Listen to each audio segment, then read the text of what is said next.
ദൈവനാമം മഹത്വപ്പെടട്ടെ.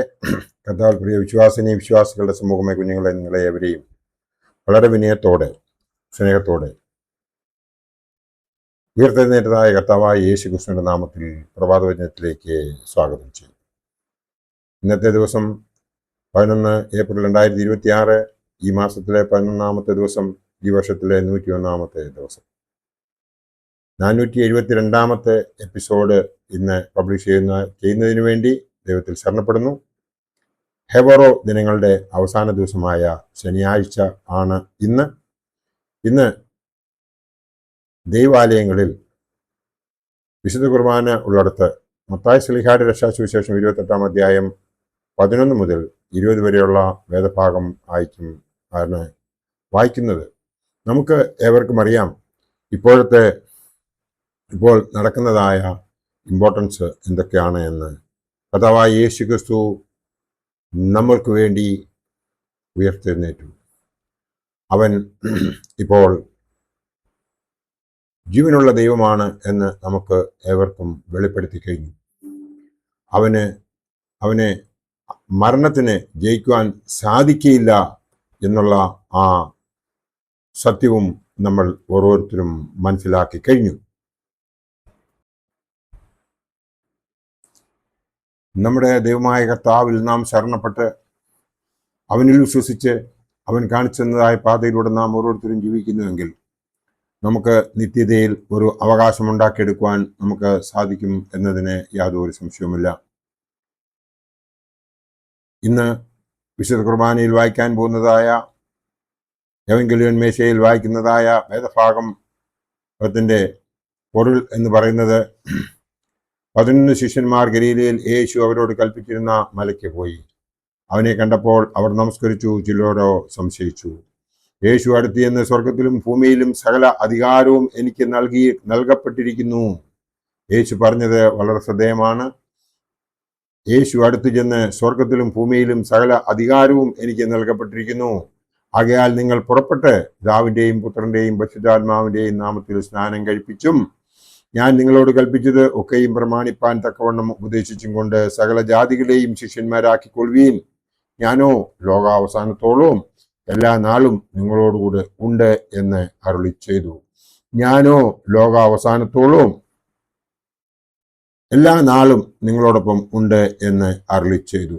നാം ഓരോരുത്തരും മനസ്സിലാക്കേണ്ടതായ വലിയൊരു കാര്യമാണ് ലോകാവസാനത്തോളവും അവൻ നമ്മോടൊപ്പം ഉണ്ടായിരിക്കും എന്നത്. അതാണ് നാം ഓരോരുത്തരും കൃത്യമായി മനസ്സിലാക്കേണ്ടത്.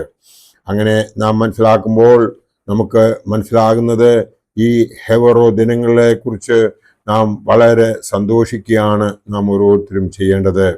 കാരണം ഈ ഹെവറോ ദിനങ്ങളിൽ നമുക്ക് അവൻ്റെ അനുഗ്രഹം ഉണ്ടായി. അതോടൊപ്പം തന്നെ നമ്മൾ അവനിൽ നിന്ന് അനുഗ്രഹം പ്രാപിച്ചു. മുമ്പോട്ടും അവനെ നാം അനുസരിക്കുന്നുവെങ്കിൽ നമുക്ക് അനുഗ്രഹം പ്രാപിക്കുവാനുള്ള ആ അവസരം മുമ്പോട്ട് ലഭിക്കും എന്നതിന് രണ്ടഭിപ്രായം ഉണ്ടാകുകയില്ല. അതിനുവേണ്ടി നാം ഓരോരുത്തരും ചെയ്യേണ്ടത്, പൂർണ്ണ ഹൃദയത്തോടും പൂർണ്ണ ആത്മാവോടും പൂർണ്ണ മനസ്സോടും കൂടി നാം ദൈവത്തെ ആരാധിക്കുകയാണ് വേണ്ടത്. നാം അങ്ങനെ ആരാധിക്കുമ്പോൾ നമുക്ക് ഉണ്ടാകാൻ പോകുന്നതായ ആ അനുഗ്രഹം എന്ന് പറയുന്നത് നമുക്ക് നിർണയിക്കാൻ സാധിക്കാത്ത ഒന്ന് ആണ്. നാം മനസ്സിലാക്കേണ്ടത്, നമുക്ക് ജീവനുള്ള ഒരു ദൈവത്തെയാണ് നമുക്ക് ലഭിച്ചിരിക്കുന്നത്.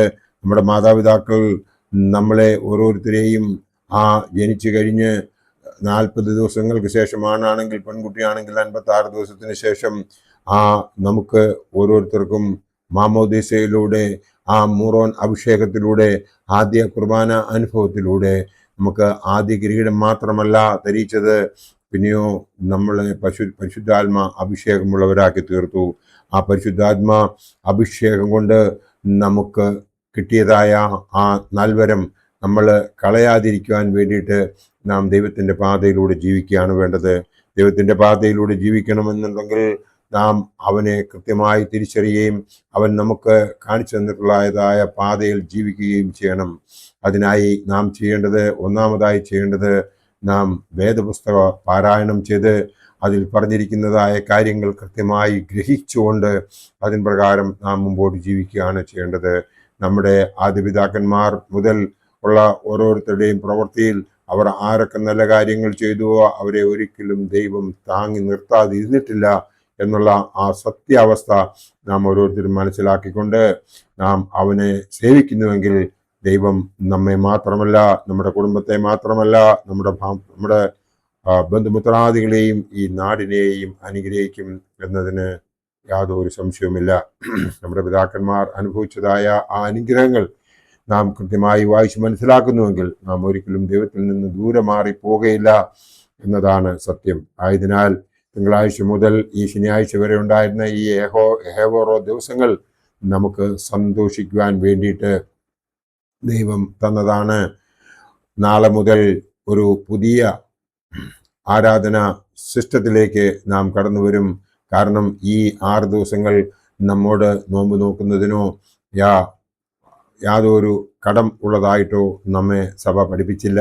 എന്നാൽ നാം ഓരോരുത്തരും അവൻ്റെ ഉയർത്തെഴുന്നേൽപ്പിൽ അത്യധികം സന്തോഷിക്കുകയും അവൻ്റെ പ്രവൃത്തികളെ മനസ്സിലാക്കി അവൻ കാണിച്ചതായ അത്ഭുതങ്ങളെയും അടയാളങ്ങളെയും മനസ്സിലാക്കിക്കൊണ്ട് നാം ഓരോരുത്തരും മുമ്പോട്ട് നീങ്ങി. ദൈവം നമ്മളെ എല്ലാവരെയും അനുഗ്രഹിച്ചു.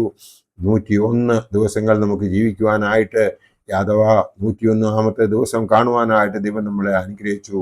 അതിനു വേണ്ടിയിട്ട് നാം എല്ലാവരും അവനെ സ്തുതിക്കുകയും സ്തോത്രം ചെയ്യുകയും ആണ് വേണ്ടത്. അവൻ്റെ കൃപാവരങ്ങൾക്ക് വേണ്ടിയിട്ട് നമുക്ക് അവന് വേണ്ടി സ്തോത്രം ചെയ്യാം.